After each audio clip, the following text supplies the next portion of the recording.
الله وبركاته.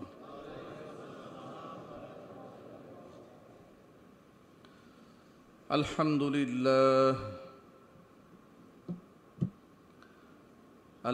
لله نحمده ونستعينه ونستغفره ونعوذ بالله من شرور أنفسنا ومن سيئات أعمالنا. من يهده الله فلا مضل له ومن يضلله فلا هادي له. ونشهد أن لا إله إلا الله وحده لا شريك له. ونشهد أن سيدنا ونبينا وحبيبنا وشفيعنا ومولانا محمدا عبده ورسوله الذي أرسله بالحق بشيرا ونذيرا وداعيا إلى الله بإذنه وسراجا منيرا. أما بعد فأعوذ بالله من الشيطان الرجيم. بسم الله الرحمن الرحيم. إن الله وملائكته يصلون على النبي يا أيها الذين آمنوا صلوا عليه وسلموا تسليما. اللهم صل على محمد وعلى آل محمد كما صليت على إبراهيم وعلى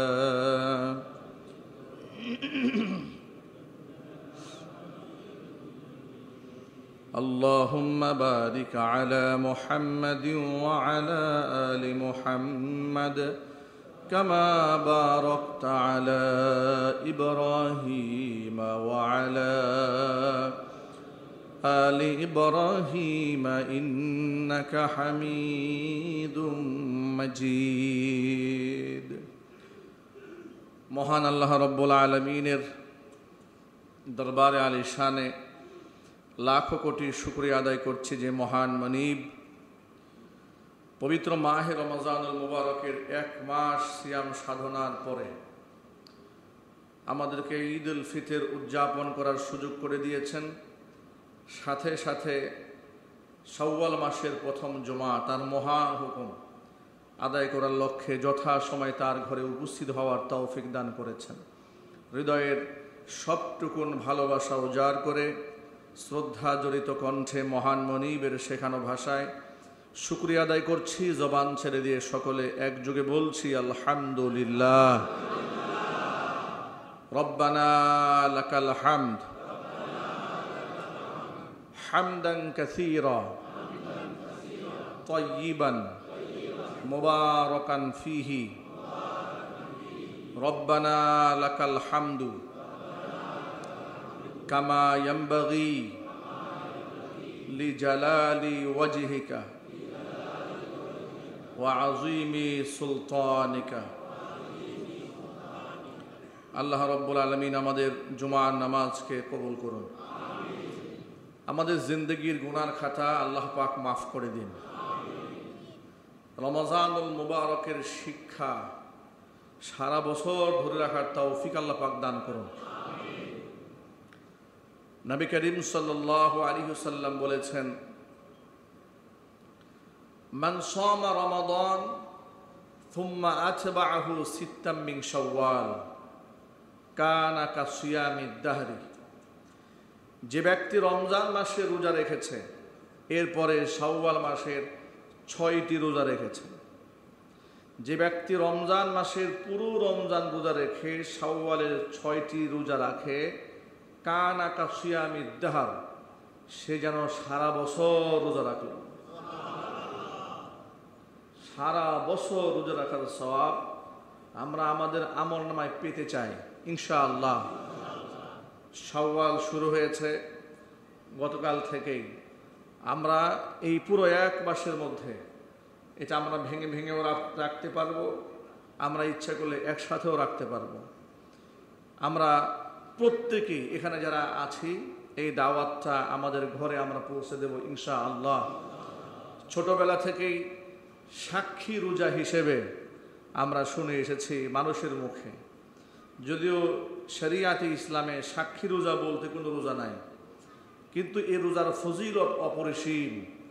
যদি আমরা এত বেশি মা বোনদেরকে এই রোজাটা রাখতে দেখেছি, আমি শিশুকাল থেকে আমার একটা ধারণাই হয়ে গিয়েছিল এই রোজা মনে হয় শুধু মহিলাদের জন্য। এটাই আমরা একটা মনে করতাম, পুরুষরা এই রোজার কোনো গুরুত্বই দিত না এক সময়। আলহামদুলিল্লাহ ইদানিং পুরুষদের মধ্যেও সচেতনতা শুরু হয়েছে। সবাই এখন শাওয়াল মাসের 6টি রোজা রাখার চেষ্টা করে অনেকেই। সেই সৌভাগ্যবান ব্যক্তিদের কাতারে আমিও শামিল হতে চাই। আপনারা শামিল হতে চান না ইনশাআল্লাহ? কারা কারা শামিল হতে চান হাত দেখি তো। আল্লাহ তুমি প্রত্যেকের হাতকে কবুল করে নাও। এই শাওয়ালের 6টি রোজা রাখার তৌফিক আল্লাহ পাক আমাদেরকে দান করেন। হাত নামান। দেখুন আমরা আনন্দ ঘন মুহূর্তে এখানে বসে আছি। ঈদ উল ফিতর আমাদের আনন্দের দিন। ঈদ উল ফিতরের আনন্দ একদিনে শেষ হয় না। হাদিস শরীফের মধ্যে এসেছে, যদি এমন হয় যে এত বেশি ঝড় তুফান হয়েছে কোনো দিনে, তাহলে ঈদের নামাজ সেদিন আদায় করতে পারে না, তাহলে সে পরের দিন আদায় করবে। তাহলে এর মানে হচ্ছে এখনো পর্যন্ত আমরা ঈদের আনন্দের মধ্যেই ডুবে আছি, ঠিক কিনা বলেন? কিন্তু আমাদের ঈদ, আমাদের আনন্দ আর অমুসলিমদের আনন্দের মধ্যে বিরাট পার্থক্য আছে। দেখুন, ঈদ উদযাপনের আগে ঈদের ছোট্ট একটা ইতিহাস আমাদের জানা উচিত। নবী করিম সাল্লাল্লাহু আলাইহি ওয়াসাল্লাম হিজরত করে মক্কা ছেড়ে মদিনায় গেলেন। মদিনায় গিয়ে দেখতে পেলেন মদিনাবাসী বছরের 2 দিন খুব আনন্দ করে। নওরোজ এবং মেহেরজান, এটা হচ্ছে 2টা দিবস। এই দিবসে তারা খুব ধুমধাম করে নাচ গানের আয়োজন করে। এরপরে তারা তাদের স্বভাবজাতভাবে তারা মদ্যপান করে। সেখানে তারা তাদের মতো করে আনন্দের যত রং আছে, যত ঢং আছে, সব তারা চালিয়ে যায়। নবী করিম সাল্লাল্লাহু আলাইহি ওয়াসাল্লাম মদিনাবাসীকে জিজ্ঞেস করলেন, ব্যাপারটা কি, তোমরা এটাকে এইরকম করে উদযাপন করো কেন? এলাকার লোকেরা জবাব দিলেন, হে আল্লাহ রসুল, আমরা পূর্বপুরুষ থেকেই বছরে 2 দিন খুব আনন্দ করি। একটা দিন হচ্ছে নওরোজ, আরেকটা দিন হচ্ছে মেহেরজান। নবী করিম সাল্লাল্লাহু আলাইহি ওয়াসাল্লাম আল্লাহর পক্ষ থেকে অপেক্ষায় থাকলেন যে ইসলাম যেহেতু পূর্ণাঙ্গ জীবন বিধান, ইসলামেও তো আনন্দের দিন বলতে কোনো দিন থাকা উচিত। কিন্তু সেই ফয়সালা আসতে হবে কার কাছ থেকে? আল্লাহ পাকের পক্ষ থেকে। যেহেতু ইসলাম পরিপূর্ণ জীবন ব্যবস্থা, ইসলামে নতুন করে আমি আনন্দ বানাবার কিছু নেই, কিংবা আনন্দ থাকলে মাইনাস করারও কিছু নেই। দেখুন, আপনি সারা বছর নফল রোজা রাখতে পারেন, কিন্তু বছরে 5 দিন রোজা রাখা, যদি বলেন রোজা রাখা হারাম। তাহলে প্রশ্ন হলো, আমার জীবনে একটা সীমাবদ্ধতা আছে, গণ্ডি আছে। আল্লাহ নবী সাল্লাল্লাহু আলাইহি ওয়াসাল্লাম অপেক্ষায় থাকলেন, আল্লাহ পক্ষ থেকে ফয়সালা আসলো। এবার রাসূল সাহাবীদেরকে বলেন, সাহাবীরা, আল্লাহ পাক তোমাদেরকে এই নওরোজ মেহেরজানের চেয়ে উত্তম 2টি দিবস দান করেছেন। একটি দিন হচ্ছে ঈদ উল ফিতর, আরেকটি হচ্ছে ঈদ উল আযহা। এটা হচ্ছে তোমাদের আনন্দ উদযাপনের দিন। জোরে বলেন সুবহানাল্লাহ। এমনকি আনন্দ উদযাপনটা এতটা সহজ করা হয়েছে, একদিন একটা বালিকা, নাবালিকা মেয়ে, সে দফ বাজাচ্ছে এই ঈদের দিনে। আবু বকর সিদ্দিক রাদিয়াল্লাহু তাআলা আনহু দৃশ্য দেখে ধমক দিয়েছেন। ধমক দিয়ে বলছেন, তুমি দফ বাজাচ্ছ কেন? তুমি বাজনা বাজাচ্ছ কেন? নবী করিম সাল্লাল্লাহু আলাইহি ওয়াসাল্লাম আবু বকরকে ডেকে বলেন, আবু বকর, এটা হচ্ছে আনন্দের দিন, এদেরকে এই দফ বাজানোর মতো আনন্দে শামিল হতে দাও। সুবহানাল্লাহ। ইসলামে আনন্দ আছে, কিন্তু ইসলামিক আনন্দ আর অনইসলামিক আনন্দ এক নয়, তার বড় একটা পার্থক্য আছে। যদি মুসলিমরাও অমুসলিমদের আনন্দে আনন্দিত হওয়ার সুযোগ থাকতো, তাহলে নওরোজ এবং মেহেরজান পরিবর্তন করে ঈদ উল ফিতির এবং ঈদ উল আদহা নতুন করে উদ্ভাবন করার কোনো প্রয়োজন হতো না। ঠিক কিনা বলেন? আল্লাহর হাবিব বলতেন, অসুবিধা নাই, ধর্ম যার যার উৎসব সবার, তোমরা পূর্বপুরুষ থেকে নওরোজ মেহেরজান করে এসছো, এটাই তোমরা চালিয়ে যাও, তোমাদের আনন্দে আমরাও সামিল হই। আল্লাহর হাবিব বললেন না, নওরোজ এবং মেহেরজান এটা অমুসলিমদের সংস্কৃতি, ঈদ উল ফিতির ঈদ উল আদহা হচ্ছে মুসলমানদের সংস্কৃতি। যদি বলেন সুবহানাল্লাহ। আরেকটা কথা স্পষ্ট হওয়া উচিত, সেটা হচ্ছে অমুসলিমদের আনন্দ আর মুসলিমদের আনন্দের মধ্যে বিরাট ব্যবধান থাকে। অমুসলিমদের আনন্দের মধ্যে কোনো সীমারেখা থাকে না, কোনো গণ্ডি থাকে না, কোনো বাইন্ডিংস থাকে না। ইসলামী আনন্দের মধ্যে নীতিমালা আছে। ইসলামী আনন্দ উদযাপন করতে গিয়ে আপনি অন্যের ক্ষতি সাধন করতে পারবেন না। ইসলামী আনন্দ উদযাপন করতে গিয়ে শরীয়তের খেলাফ কোনো কাজ করা যাবে না। ইসলামে আনন্দ উদযাপন করতে গিয়ে বান্দার হক কিংবা আল্লাহর হক, কোনো হক আপনি নষ্ট করতে পারবেন না। ইসলামে আনন্দ উদযাপনের নামে আপনি নিজের হক নষ্ট করতে পারবেন না। বরং ইসলামের আনন্দ কোনো মুহূর্তের মধ্যে আছে আপনার পরোপকার, মানুষের কল্যাণ কামনা করা, নিজের আনন্দে অন্যকে সামিল করে নেওয়া। দেখুন আল্লাহ পাক দুটা ঈদ দিলেন, এক হচ্ছে ঈদ উল ফিতির আর একটা হচ্ছে ঈদ উল আদহা। আনন্দ ঘন মুহূর্তে আমি সারা মাস রোজা রেখেছি, আমি তৃপ্তি ভরে পায়েস সামাই ভক্ষণ করবো আর প্রতিবেশী না খায়া থাকবে, তা হবে না। এই আনন্দের দিনে সকলেই যেন আনন্দ ভাগাভাগি করতে পারে, সাদাকাতুল ফিতির আল্লাহ রব্বুল আলামিন ওয়াজিব করে দিয়েছেন। জোরে কোন সুবহানাল্লাহ। কুরবানির দিনে নিজেরাই শুধু গরু জবাই করে খাবো, প্রতিবেশী না খেয়ে থাকবে, দরিদ্র অসহায় মানুষ, তা যেন না হয়, 3 ভাগ করা মুস্তাহাব করে দিয়েছেন। জোরে কোন আল্লাহু আকবার। আল্লাহর নবী রাহমাতুল লিল আলামিনের মাধ্যমে আল্লাহ পাক আমাদেরকে ইসলামের পরিপূর্ণ জীবন ব্যবস্থা উপহার দিয়েছেন।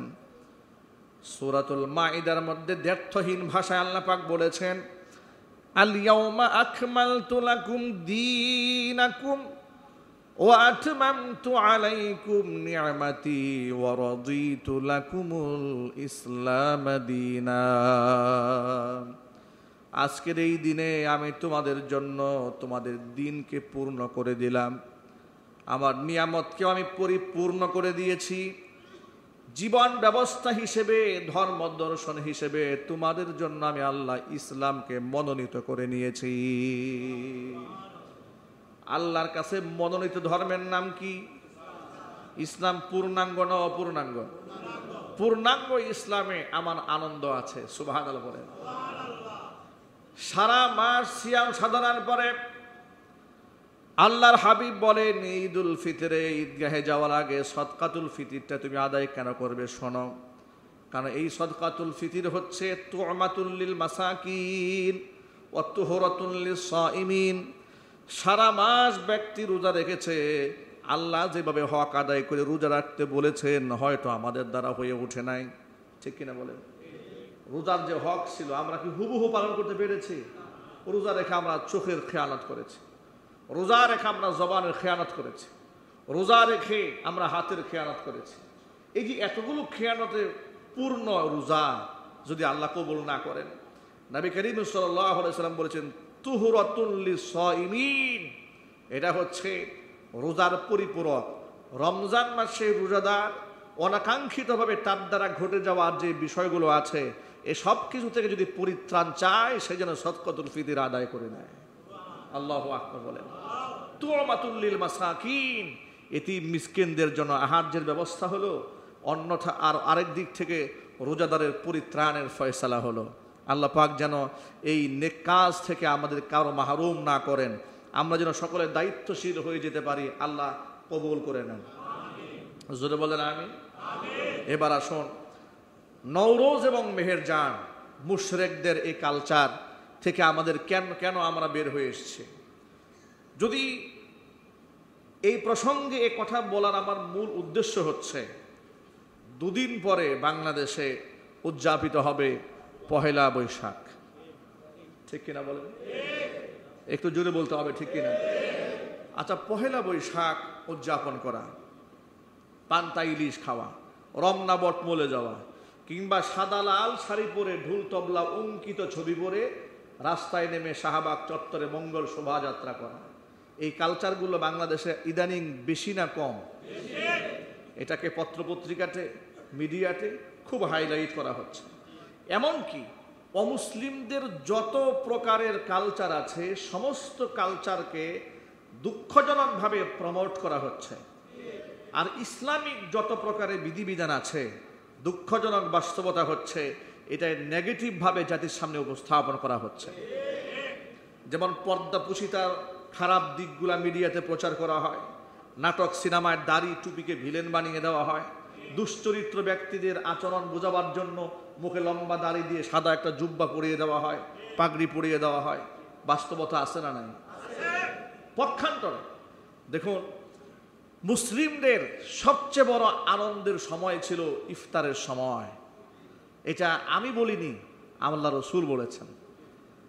আল্লাহর নবী ১৫০০ বছর আগে ঘোষণা করলেন, লিস-সাইমি ফারহাতানি, ফারহাতুন ইনদা ফিতরিহি ওয়া ফারহাতুন ইনদা লিকাই রাব্বিহি। একজন রোজাদার বান্দার জন্য দুটো আনন্দ হয়। একটা আনন্দ হয় তার ইফতারের সময়, আরেকটা আনন্দ তার জন্য মহা আনন্দ হয়ে দাঁড়াবে যেদিন সে তার মনিবের সামনাসামনি দাঁড়িয়ে যাবে। রবের সাথে যখন রোজাদের সাক্ষাৎটা হবে, রমজান মাসে যারা রোজা রেখেছে তারা যখন পরকালে কিয়ামতের দিন মহান মনিব আল্লাহর সামনে যখন দাঁড়িয়ে যাবে, তাদের যে কি আনন্দ সেদিন হবে। সেদিন মহান মনিব তার রোজাদার বান্দাদেরকে জান্নাতের আলাদা একটা গেট সাজায় দিবেন শুধুমাত্র তাদের জন্য। ওই গেটের নাম হচ্ছে বাবুর রায়্যান। গেট দিয়ে রোজাদারগুলো ঢুকবে, রবের সামনে দাঁড়াবে। রব বলবে, বান্দা রোজা রেখেছিলে আমার জন্য, বিনিময়ে আমি নিজ হাতে তোমাদেরকে প্রদান করলাম। এই হচ্ছে দুটো আনন্দ, এক হচ্ছে পরকালে, একটা হচ্ছে দুনিয়াতে তার ইফতারের সময়। দেখুন, ইফতারের মুহূর্তটা আমাদের কাছে বড় আনন্দের, বড় তৃপ্তির, ঠিক কিনা বলেন? অত্যন্ত আনন্দের। এই আনন্দ ঘন মুহূর্তটাকে ঢাকা বিশ্ববিদ্যালয় কর্তৃপক্ষ কলুষিত করে ছেড়ে দিয়েছে। গত রমজান মাসে কথা বলতে তো আমাদের দ্বিধা নাই।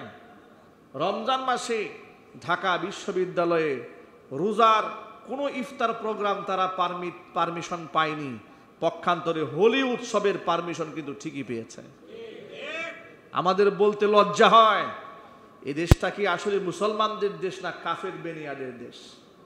আমাদের লজ্জা হয় বলতে কোনো দ্বিধা নাই, বাধা নাই যে কিছু মুরতাদ, মুনাফিক, কুফফার এবং কাফের বেঈমানদের গোলামরা ঢাকা বিশ্ববিদ্যালয়কে নাপাক বানিয়ে ফেলে দিয়েছে। তা না হলে সেখানে হোলি উৎসব হলো কেন রমজান মাসে? আবার এই মেসেজ দেওয়ার জন্য খুব প্রচেষ্টা চালানো হচ্ছে যে ধর্ম যার যার উৎসব সবার, অমুসলিমদের উৎসবে যাওয়াতে কোনো বাধা নাই। আমি আপনাদের কাছে প্রশ্ন করতে চাই, নওরোজ এবং মেহেরজান নামক পূর্ব থেকে চলে আসা মদিনাতুল মুনাওয়ারায় আনন্দঘন মুহূর্তে নবী করিম সাল্লাল্লাহু আলাইহি সাল্লাম এবং তার সাহাবায়ে কেরাম কি অংশগ্রহণ করেছিলেন? জোরে বলতে হবে। সাপোর্ট করেছিলেন? সমর্থন দিয়েছিলেন? নাকি আনন্দের জন্য দুটা নির্ধারিত দিন করে দিয়েছিলেন? সেই দিনের নাম হচ্ছে ঈদুল ফিতর, আরেকটা হচ্ছে ঈদুল আযহা। তাহলে এর দ্বারা খুব স্পষ্টভাবে প্রমাণিত হয় পূর্বপুরুষ কোন ধর্মকর্ম করেছে, সেটা যদি আমার ধর্মের সংবিধানের সাথে, আমার ধর্মীয় রীতিনীতি কালচারের সাথে সামঞ্জস্যপূর্ণ না হয়, তাহলে সেটা আমার জন্য পরিত্যাজ্য। সেটা পালন করার, লালন করার কিংবা এটাকে আনন্দ উদযাপন করার কোনো সুযোগ ইসলামে নাই। পহেলা বৈশাখ মুশরিকদের কালচার এদেশে পালিত হচ্ছে। যেমন কতগুলো বেহায়াপনার, কতগুলো শরীয়ত বিরোধী কাজ এর মধ্যে সমন্বয় হয়। এক নাম্বার হচ্ছে অমুসলিমদের কালচার হিসেবে পরিত্যাজ্য। 2 নম্বর হচ্ছে সেখানে নারী পুরুষের অবাধ মেলামেশা, যা শরীয়তে সুস্পষ্ট হারাম। 3 নাম্বার বিভিন্ন জায়গায় গানের কনসার্ট করা, যা শরীয়ত বিরোধী কর্মকাণ্ড। 4 নাম্বার কল্যাণের জন্য মঙ্গল শুভযাত্রা দাঁড় করিয়ে দেওয়া, যা সম্পূর্ণ শিরক। কল্যাণ ও কল্যাণ দেওয়ার মালিককে জোরে বলুন। 4 নম্বর হচ্ছে সেখানে উলুধ্বনি দেওয়া হচ্ছে। শুধু কি তাই, সেখানে হুতুম পেঁচার ছবি নিয়ে এরপরে মিছিল করা হচ্ছে। পেঁচা হচ্ছে অমুসলিমদের দেবতা। কাদের দেবতা? অমুসলিম বা মুশরিক, বা আপনি যদি বাংলা ভাষায় খুব সহজে বুঝতে চান, হিন্দুদের দেবতা। আমি শব্দটি উচ্চারণ করতে চাচ্ছিলাম না, শুধু বোঝাবার জন্য বলি। এটা ওদের ধর্মীয় বিশ্বাস, পেঁচা ওদের দেবতা। মুসলমানরা কি পেঁচাকে দেবতা মানে? তাহলে মুসলমানের সন্তানকে বাঙালি সংস্কৃতির নামে কোন পথে ধাবিত করা হচ্ছে, কোন দিকে ধাবিত করা হচ্ছে, কোন পথে পরিচালিত করা হচ্ছে? আমি আপনাদেরকে সতর্ক করার জন্য কথাটা বলেছি। নওরোজ মেহের যানজাবান মুসলমানরা পরিত্যাগ করে ঈদ উল ফিতর, ঈদ উল আদহা উদযাপন করেছে। মুসলমানরা বর্তমানে ঈদ উল ফিতর, ঈদ উল আদহা এই সমস্ত আনন্দ ঘন মুহূর্ত ছাড়া পৃথিবীর মুশরিকদের কোনো কালচারে শামিল হতে পারবে না। কথাটা মনে থাকবে না ইনশাআল্লাহ? সবাই বলেন ইনশাআল্লাহ। আপনি যদি কথাকে অমান্য করে আপনি এটাকে মান্য করেন, তাহলে কি হবে এবার শোনেন। আল্লাহর হাবিব রাহমাতুল লিল আলামিন বলেছেন, মান তাশাব্বাহা বিকওমিন ফাহুয়া মিনহুম। পৃথিবীতে যে ব্যক্তি যাদের কালচারের অনুসারী হবে, পরকালে সে তাদের দলভুক্ত বলে গণ্য হবে। কিয়ামতের ময়দানে যখন আপনি দাঁড়াবেন, আমি দাঁড়াবো, আমার ডান পাশে আবু জেহেল, বাম পাশে নমরুদ, সামনে ফেরাউন, পেছনে কারুন। এমন দৃশ্য আমরা কেউ দেখতে চাই না। আমরা দেখতে চাই কিয়ামতের ময়দানে যখন আমরা মহান মনিবের সামনে দাঁড়াবো, আমরা এমন দৃশ্য দেখে পুলকিত হতে চাই, আনন্দিত হতে চাই। আমার সামনে মুহাম্মদ রাসূলুল্লাহ সাল্লাল্লাহু আলাইহি সাল্লাম দাঁড়িয়ে আছেন। আপনি একটু চিন্তা করেন, কল্পনার জগতে চলে যান। হাসরের ময়দানে অজস্র কোটি মানুষের ভিড়ে আপনি দাঁড়ালেন। হঠাৎ করে ডান দিকে তাকায় দেখেন আবু বকর ডান পাশে দাঁড়িয়ে আছে, উসমান, আলী আপনার চতুর্পাশে দাঁড়িয়ে আছে। সোহাদাই উহুদ, যারা উহুদের ময়দানে রক্তাক্ত হয়েছিলেন, শাহাদাত বরণ করেছিলেন, ওই সমস্ত শহীদরা আপনার ডানে দাঁড়িয়ে আছেন। আবু বকরের মতো সাহাবী আপনার ডান বামে দাঁড়িয়ে আছে। বিশ্বনবী মুহাম্মদ রাসূলুল্লাহ সাল্লাল্লাহু আলাইহি সাল্লাম আপনার সামনে দাঁড়িয়ে আছে। অনুভূতিটা কেমন হবে? কত বেশি আনন্দিত হওয়ার মতো ব্যাপার। আল্লাহ পাক কোরআন মাজিদে বলেছেন, এমন দৃশ্যের সাক্ষী যদি তুমি হতে চাও, তোমার জন্য ফর্মুলা আছে। তুমি যদি এদেরকে সাথী বানাতে চাও, শোনো, ওয়ামান ইউতিইল্লাহা ওয়ার রাসূল ফাউলাইকা মাআল্লাযীনা আন'আমাল্লাহু আলাইহিম মিনান নাবিয়্যিন والصديقين والشهداء والصالحين وحسن أولئك رفيقا। আল্লাহ পাক বলেন, মাইয়ুতিইল্লাহ ওয়ার রাসূলা, যেই ব্যক্তি আমি আল্লাহর আনুগত্য করবে, আমার রাসূলের আনুগত্য করবে, এরা থাকবে কাদের সাথে? শোনো, তারা কাদের সাথে হবে? মাআল্লাযীনা আন'আমাল্লাহু আলাইহিম, ওই সমস্ত ব্যক্তিদের সাথী ওরা হবে যাদের উপর আমি আল্লাহর নিয়ামত দান করেছি। মিনান নাবিয়্যিন, নিয়ামত প্রাপ্ত বান্দারা হচ্ছে নবীগণ। ও সিদ্দিকিন, সিদ্দিকরা নিয়ামত প্রাপ্ত। ও শুহাদা ও সালিহিন, শহীদরা নিয়ামত প্রাপ্ত। নেককার বান্দারা নিয়ামত প্রাপ্ত। ও হাসনা উলাইকা রফিকা, বন্ধু হিসেবে, সাথী হিসেবে। কতই না সৌভাগ্যবান আর কতই না উত্তম তারা, যারা মুহাম্মদ রাসূলুল্লাহ সাল্লাল্লাহু আলাইহি সাল্লামের সান্নিধ্য পাবে। রাবিআ রাদিয়াল্লাহু তাআলা আনহু, আল্লাহর হাবিবের খাদেম সাহাবী, আল্লাহ রসুলের জন্য ওযুর পানি এগিয়ে দিলেন। নবীজি সাল্লাল্লাহু আলাইহি সাল্লাম তার জন্য দারুণ খুশি হয়ে গেলেন। সাহাবীকে দেখে আল্লাহর হাবিব বললেন, ও রাবিআ, তুমি আজকে আমার কাছে যা চাবে তোমার দাবি পূরণ করা হবে, তোমাকে তাই প্রদান করা হবে। তুমি আমার কাছে চাও কি? রাবিআ রাদিয়াল্লাহু তাআলা আনহু বলেন, আল্লাহর হাবিব, দুনিয়াতে আপনার কাছে কিচ্ছু চায় না, চাওয়ার যেহেতু সুযোগ করে দিয়েছেন, আর আপনি সত্য ওয়াদা করেন আমি আপনার কাছে একটা মাত্র জিনিস চাই, সেটা হচ্ছে নাসআলু মুরাফাকাকা ফিল জান্নাহ, জান্নাতে যখন আপনি যাবেন আপনার সাথী হয়ে থাকতে চাই। কারণ হলো দুনিয়ার সব নাজ নিয়ামত ক্ষণস্থায়ী, একমাত্র পরকালীন জীবন হচ্ছে চিরস্থায়ী। দুনিয়ার সব নাজ নিয়ামত ক্ষণস্থায়ী, দুনিয়ার সান্নিধ্য ক্ষণস্থায়ী, কিছুদিন বন্ধুত্ব আছে, স্বার্থের টানাপুরা হয়ে গেলে বন্ধুত্ব আর টিকে না। টাকার লেনদেন করলে আসল বন্ধু খুঁজে পাওয়া যায়, বিপদে পড়লে মুসিবতের সময় আপনি আসল বন্ধু খুঁজে পাবেন। সুদিনে বন্ধুর কোনো অভাব থাকবে না, দুর্দিনে কয়জন বন্ধু পাওয়া যায়, এটাই হলো মূল ব্যাপার। যেহেতু দুনিয়ার এই ক্ষণস্থায়ী জীবনের সান্নিধ্য মূল সান্নিধ্য নয়, প্রাপ্তিও মূল প্রাপ্তি নয়, দুনিয়ার সফলতাও মূল সফলতা নয়, মূল সফলতা হচ্ছে যে ব্যক্তি পরকালে নাজাত পেয়ে আল্লাহ পাকের জান্নাত প্রাপ্ত হবে, সেই ব্যক্তি সফল। ঠিক কিনা? সাহাবী রাবিআ রাদিয়াল্লাহু তাআলা আনহু বলছেন, হে আল্লাহর হাবিব, আমি কিয়ামতে, আপনি তো বলেছেন আমি কি চাই আপনার কাছে, আমি বেহেশতে আপনার বন্ধু হয়ে থাকতে চাই। আল্লাহু আকবার বলেন।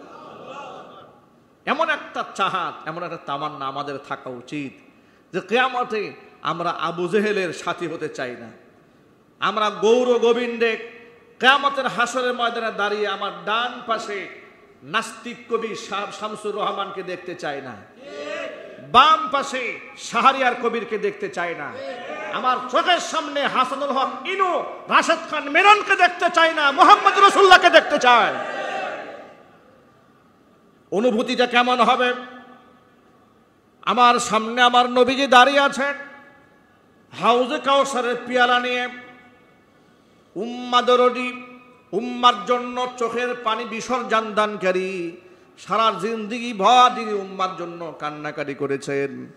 কিয়ামতের ময়দানে মাকামে মাহমুদের সেজদায় পড়ে যখন নবীজি কান্নায় ভেঙে পড়বেন, হাদিস শরীফের মধ্যে এসছে, আল্লাহর হাবিব বলেন আমি আল্লাহ পাকের এমন এমন ভাষায় সেদিন প্রশংসা করব যে ভাষাগুলো দুনিয়াতে আমাকে শেখানো হয় নাই।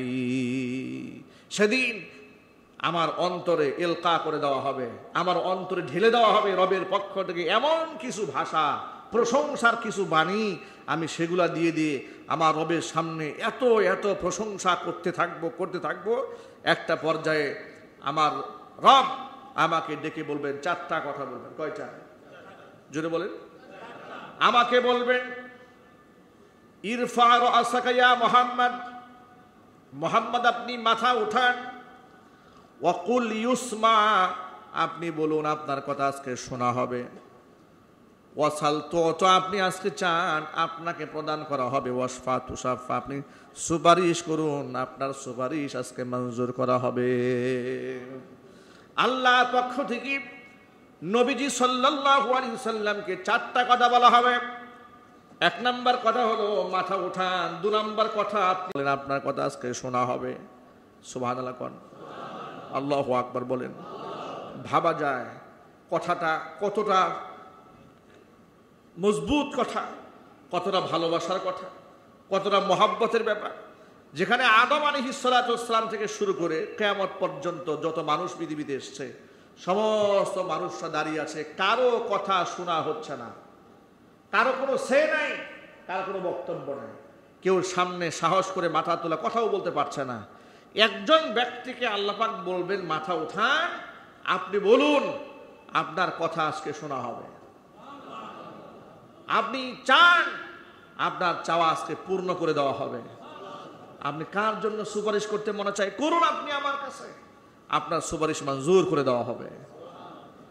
নবীজি সাল্লাল্লাহু আলাইহি সাল্লাম মাথা উঠাবেন, যেখানে সব নবীরা ইয়া নাফসি বলতেছিলেন, যে সময় নবীজি সাল্লাল্লাহু আলাইহি সাল্লাম মাথা উঠানোর পরে বলবেন উম্মতি উম্মতি, আল্লাহ তুমি আমার উম্মতকে মাফ করো, উম্মতদের মাফ করো। এত ভয়াবহ অবস্থা, মাথা উঠাবার আগের অসংখ্য মানুষেরা জাহান্নামের আগুনে চলে গেছে, হাবুডুবু খাচ্ছে। আল্লাহ নবী সাল্লাল্লাহু আলাইহি ওয়াসাল্লাম বলেছেন আমার একজন উম্মত জাহান্নামে থাকা অবস্থায় আমি নবীজি সাল্লাল্লাহু আলাইহি ওয়াসাল্লাম জান্নাতের মধ্যে যাব না, আমার একজন উম্মতও আমি জাহান্নামের মধ্যে রাখবো না। আল্লাহু আকবার বলেন। এবার নবীজি সাল্লাল্লাহু আলাইহি সাল্লামকে আল্লাহ পাক বলেন, আমার হাবিব, আপনার উম্মতের ভেতরে যারা জাহান্নামে চলে গেছে, যাদের অন্তরে বুটের দানা পরিমাণ ঈমান আছে, এদেরকে আপনি বের করে জান্নাতে নিয়ে যান।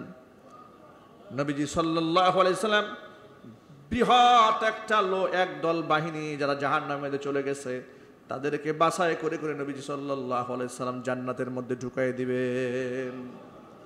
আবার নবীজি সিজদায় পড়ে কান্নায় ভেঙে পড়বেন, একইভাবে আল্লাহ পাকের প্রশংসা করে থাকবেন। আল্লাহ পাক বলেন, হাবিব, এবার কেন কান্দেন, মাথা উঠান, আর কি চাওয়ার আছে আপনি চান।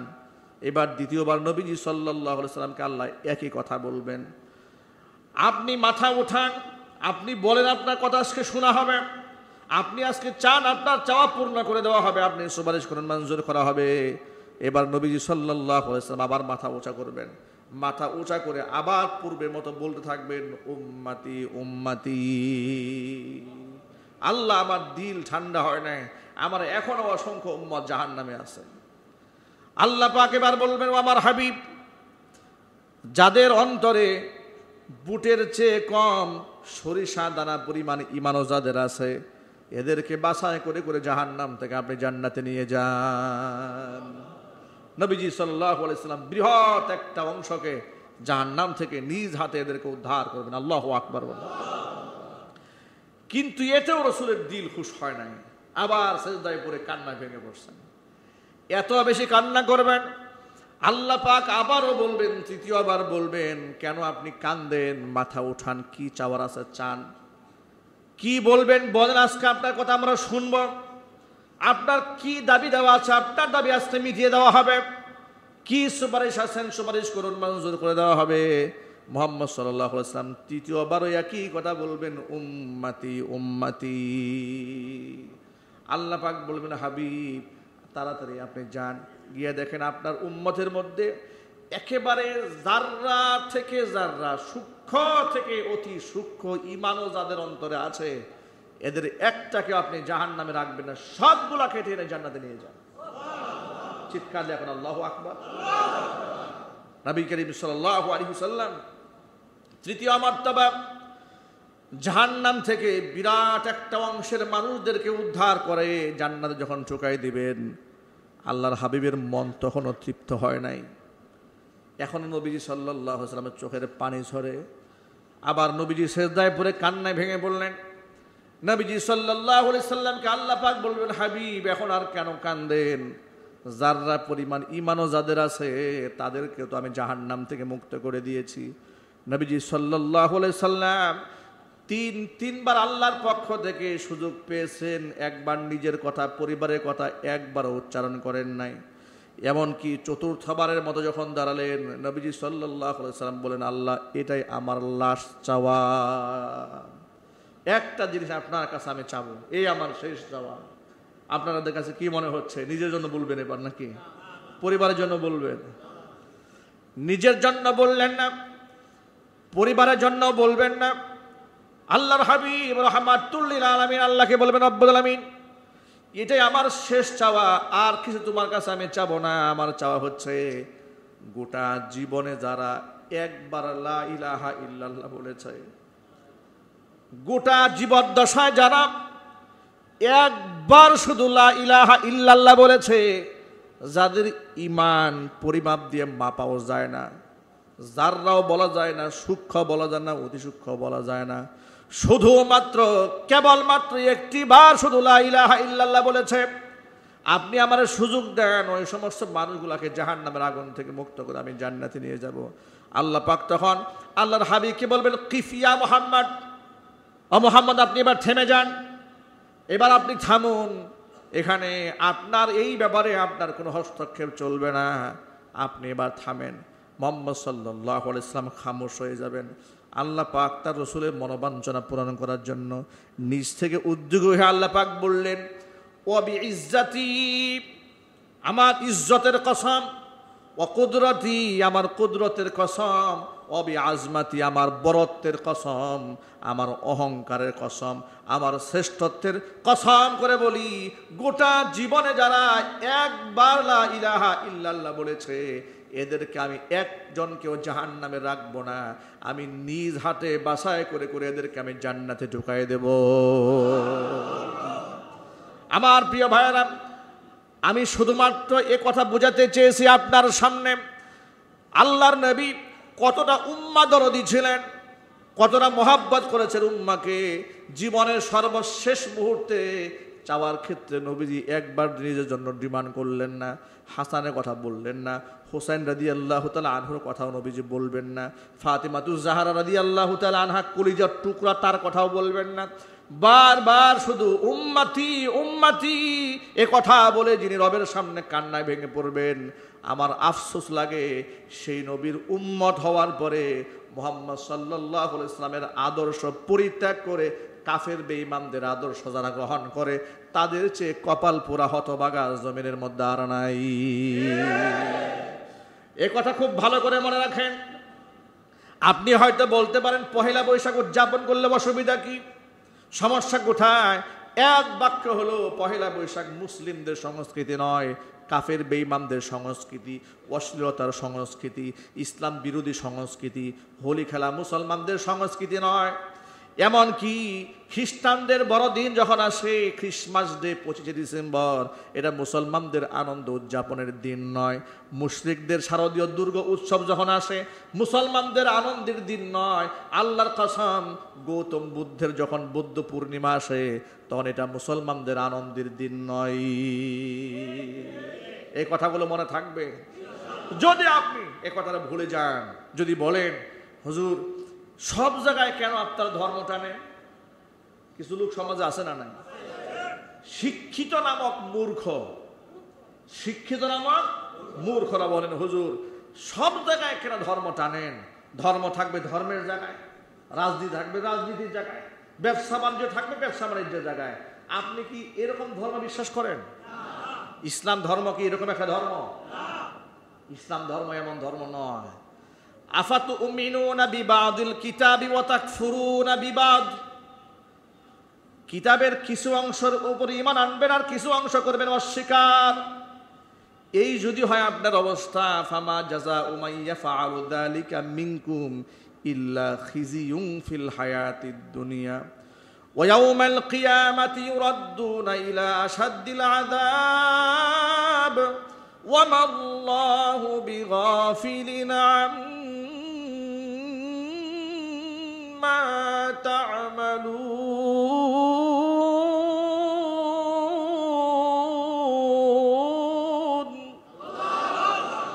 আল্লাহ পাক বলেন আফাতুমিনুনা বিবাদিল কিতাবি ওয়া তাকফুরুনা বিবাদ, কিতাবের কিছু অংশের উপর ঈমান আনবে, কিছু অংশ করবে অস্বীকার। এই যদি তোমাদের ভিতরকার অবস্থা হয়ে থাকে, ফামা জাযাউ মান ইয়াফআলু যালিকা মিনকুম ইল্লা খিজিয়ুন ফিল হায়াতিদ দুনিয়া, তুমি মনে রেখো দুনিয়াতে লাঞ্ছনা গঞ্জনা তোমাকে চেপে বসবে, তুমি কোনোদিন সম্মানিত হতে পারবে না, কারণ সম্মান দেওয়ার একমাত্র মালিককে।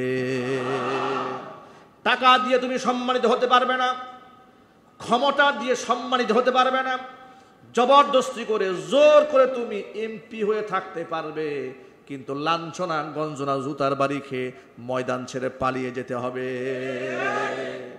গতকাল কেউ ঈদগাহে ঈদের নামাজে বাংলাদেশের এক সেলিব্রিটি খ্যাত তারকা গতবার নির্বাচন করে এমপি হয়ে গেছে, অটো এমপি হয়ে গেছে। এমপি হওয়ার পরে ঈদগাহে নামাজ পড়তে গেছে, সারা দুনিয়া যাকে চেনে পুরা ঈদগাহের মধ্যে ভুয়া ভুয়া ভুয়া ধ্বনি উঠেছে।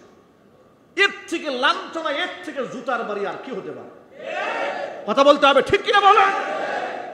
এর যদি শরম থাকতো, লজ্জা থাকতো, ওখানে দাঁড়িয়ে বলতো আমার এই পদের দরকার নাই, আমাদের সম্মান নিয়ে বসবাস করি, সম্মান নিয়ে তো বেঁচেছিলাম। মনে রাখবেন, আপনার কাছে যদি সম্মান কোনো বিষয় না হয়, আপনি যদি নির্লজ্জ বেহায়া হন, তাহলে আপনার সাথে পতিতালয়ের এই নষ্টা মহিলার সাথে পার্থক্য কোথায়? কথা বলেন, ঠিক কিনা বলেন? কি পার্থক্য? ওরও শরম নাই, আপনারও শরম নাই। মনে রাখবেন, আল হায়াউ শুবাতুম মিনাল ঈমান, ঈমান এটা ঈমানের একটা অঙ্গ। লজ্জা হচ্ছে ইমানের একটা অঙ্গ। প্রত্যেকটা ইমানদার ব্যক্তি লাজুক হয়, লজ্জাশীল হয়, শরম থাকে, তার মধ্যে ব্যক্তিত্ববোধ থাকে। আল্লাহু আকবার বলেন। সুতরাং ক্ষমতা থাকলে আপনি সম্মান পাবেন না, ইল্লা খিজিয়ুম ফিল হায়াতিদ দুনিয়া। আল্লাহ পাক বলেছেন লাঞ্ছনা, গঞ্জনা, অপমান তাকে চেপে ধরবে। এটা হচ্ছে দুনিয়ার সাজা।